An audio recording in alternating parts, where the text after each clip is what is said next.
Assalamualaikum warahmatullahi wabarakatuh. Waalaikumsalam warahmatullahi wabarakatuh.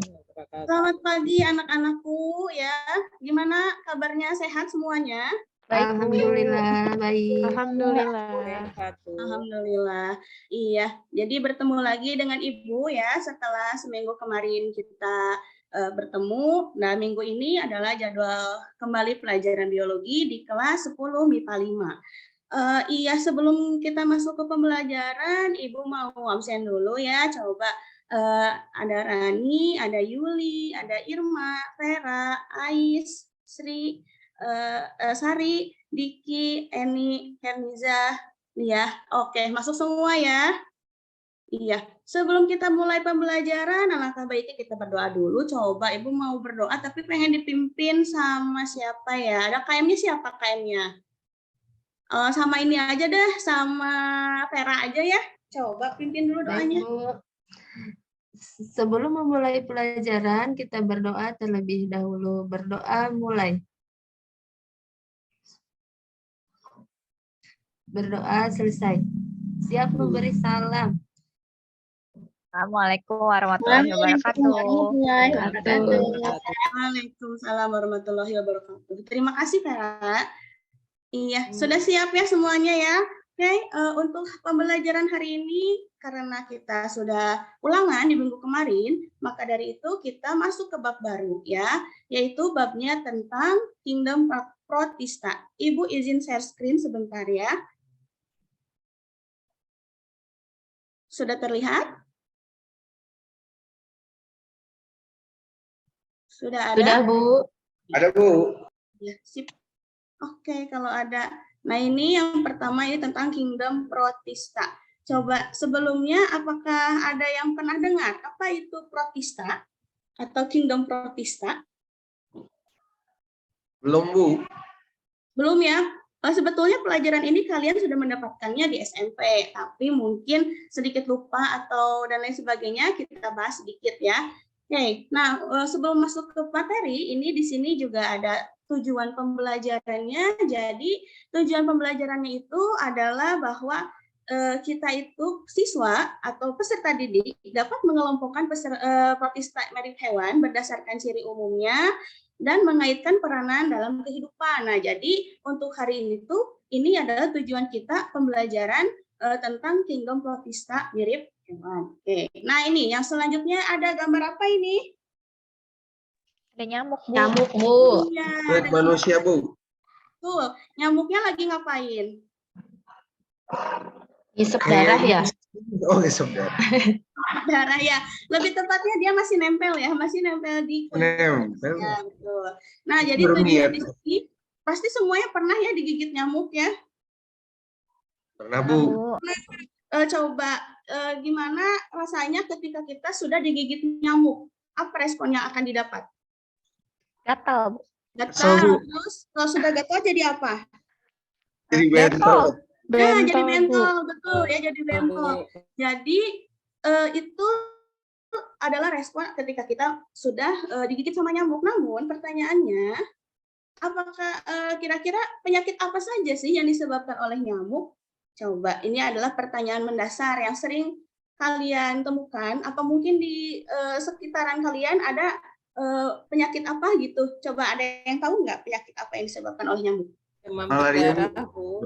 Apa? Malarindu ya, Diki? Malaria. Malaria berdarah. Malaria dan demam berdarah, betul ya. Nah, kedua penyakit ini sama-sama disebabkan oleh gigitan nyamuk. Namun sebetulnya itu bukan nyamuk yang menjadikan penyakit tersebut, tapi ada faktor penyebabnya, yaitu siapa? Nah, untuk hari ini kita akan membahas tentang Kingdom Protista mirip hewan, yang mana Kingdom Protista mirip hewan itu adalah salah satu faktor penyebab penyakit malaria ya. Nah, sebelumnya silahkan kita nonton dulu video ya, ini linknya tentang penyakit malaria. Ibu kasih waktu kurang lebih, ini videonya adalah 2 menit ya. Nah, ini videonya. Oke, Seringkali kita mendengar udah ditonton ya. Nah, kalau sudah ditonton berarti sebentar. Sekarang kita masuk dulu ke jadi ciri-ciri umum protista. Nah, jadi protista itu ya sebetulnya kalian pasti akan mendapatkannya di mana-mana gitu. Jadi protista itu yang pertama ciri-cirinya bersifat eukariotik, terus dia juga melakukan respirasi, dia juga punya sel ya, selnya itu bersifat uniseluler, ada juga yang multiseluler, terus dia juga bereproduksi, dia juga hidupnya secara bebas ya, bisa juga dengan bersimbiosis. Yang terakhir tempat hidupnya kebanyakan di perairan gitu ya. Itu adalah ciri umum dari protista. Nah, sekarang protista itu ada 3. Ada protista mirip hewan, ada protista mirip tumbuhan, dan yang terakhir protista mirip jamur. Nah, jadi untuk hari ini kita fokusnya di protista mirip hewan. Oke. Nah, ini selanjutnya ini ya. Jadi protista mirip hewan di sini itu hari ini kita mau praktikum. Praktikumnya itu adalah melihat pengamatan mikroskop tentang 3 jenis air. Nah, ada air sawah, ada air selokan, sama air sumur. Nah, jadi ketiga air ini tuh nanti kita mau bikin preparatnya, nanti dilihat di bawah mikroskop. Sebelumnya waktu kemarin sudah dibagi kelompok ya, ada 4 kelompok kan? Sudah dibawa semuanya perlengkapannya? Sudah, Bu. Sudah, Bu. Ya. Kalau sudah dibawa, silahkan untuk kelompoknya ada 4, nanti duduknya berkelompok ya. Terus sudah duduk berkelompok, nanti Ibu akan bagikan LKPD, yang mana LKPD di situ ada cara-cara untuk membuat preparatnya dan cara-cara bagaimana nanti kalian apa saja yang harus dilihat dan yang harus ditulis pada LKPD tersebut ya. Silahkan sekarang duduknya berkelompok dulu. Kelompok 1 itu ketuanya Rani, kelompok 2 ketuanya Ais, kelompok 3 ketuanya Diki, dan kelompok 4 ketuanya adalah Vera ya. Sok, silahkan sekarang duduknya berkelompok dulu. Nah, ini adalah LKPD yang nanti yang tadi udah Ibu share. Sebentar. Nah, ini ya. Ini LKPD-nya. Nanti diisi seperti biasa, nama kelompoknya, terus nama anggotanya siapa aja. Terus di sini juga dibaca aja. Nah, jangan lupa kalian membuat rumusan masalah ya. Jadi pada awal praktikum ini kalian mau ngapain, mau mengamati apa gitu ya. Nanti ditulis di sini. Terus nanti cari tentang literaturnya itu. Di mana? Dari internet boleh, dari buku boleh. Tadi udah dapet buku dari perpus ya, tadi Diki udah ambil, nanti bagiin aja satu-satu ke temennya gitu. Terus jangan lupa alat bahannya ditulis juga di sini, alatnya apa aja, bahannya apa aja. Nah, ini di sini ada Bu Cucu. Ya. Bu, ini ada yang belum dapat LKPD, Bu. Gimana LKPD-nya, Bu? Oh iya, nanti Ibu share ya, Ibu kirimin ya. Ini ya, belum kelihatan, Ibu. Oh, belum kelihatan. Iya. Coba sebentar. Nah, nanti setelah cara kerjanya diikutin, maka kalian membuat hipotesis. Nah, jadi hipotesisnya apa nih dari pengamatan kita? Gak apa-apa salah juga. Yang penting itu adalah dugaan sementara kalian, karena hasilnya itu nanti akan kita eksperimenkan. Dan yang selanjutnya ini nanti kalian lihat di bawah mikroskop, ada air sawah, ada air selokan, ada air sumur. Nanti dilihat apakah di situ ada protistanya gitu ya, digambar lalu dikasih keterangan. Misalnya di sini ada gambar protista apa, di sini tulis keterangannya begitu ya. Dan ada 3 buah pertanyaan juga, ini juga diisi, dan terakhir adalah kesimpulan. Nah, kesimpulannya nanti disimpulkan yang menjurus ke tujuan kita, ke tujuan pembelajaran kita hari ini. Paham ya? Ada yang bertanyakan dulu tentang LKPD? Sudah paham berarti ya? Silahkan kalau sudah paham, kalian kerjakan. Maaf mau nanya Bu Cucu. Oh iya, boleh. Gimana? Tadi itu tujuannya apa Bu ya? Tujuannya itu, ini Pak, ini Diki, untuk mengetahui pengelompokan protista mirip hewan berdasarkan alat geraknya. Yang selanjutnya untuk mengaitkan peranan protista mirip hewan di kehidupan kita sehari-hari.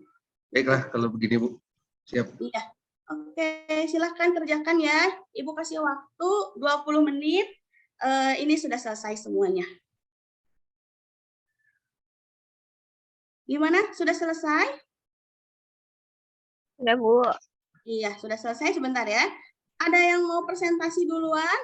Kelompok 1 atau kelompok 2?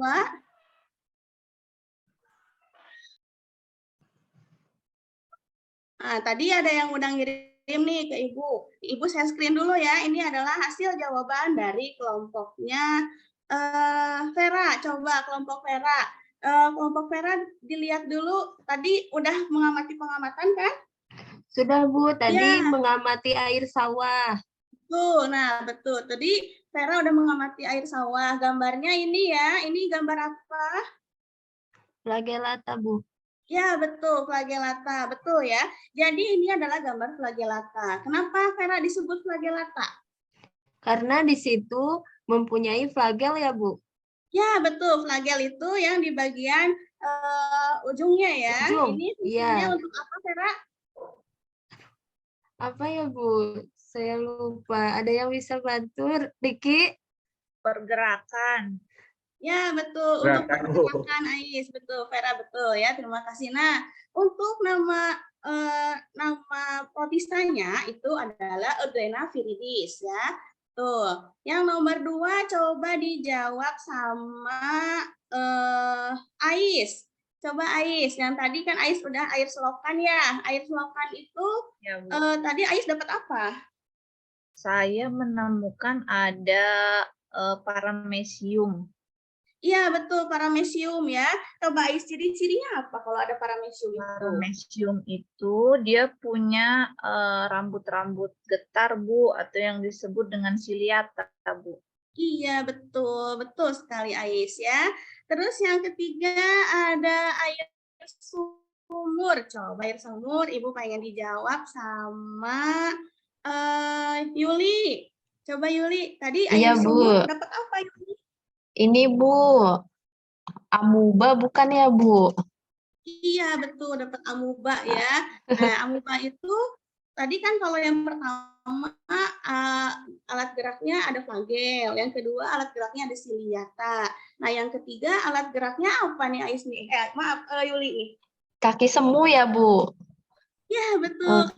Kaki semu ya. Atau rhizopoda, betul ya. Betul semuanya. Tepuk tangan buat Ais, Vera, dan Yuli. Betul semua ya. Nanti Ibu kasih poin di akhir. Oke. Selanjutnya tadi, nah ini ada pertanyaannya. Coba pertanyaannya yang pertama, siapa yang mau bacakan jawabannya? Coba Ibu mau dijawab, mau ditunjuk atau mau sendiri?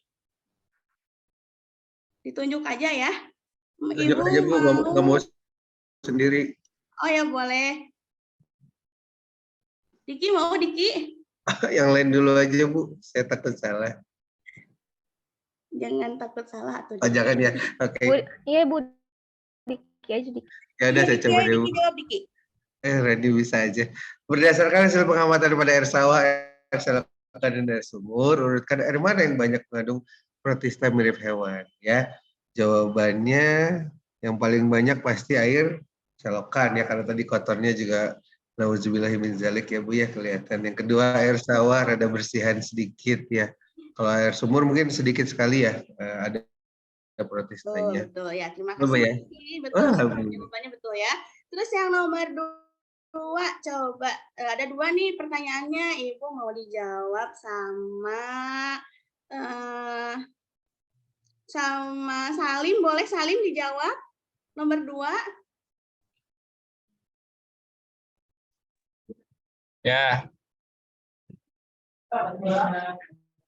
Eksperimen.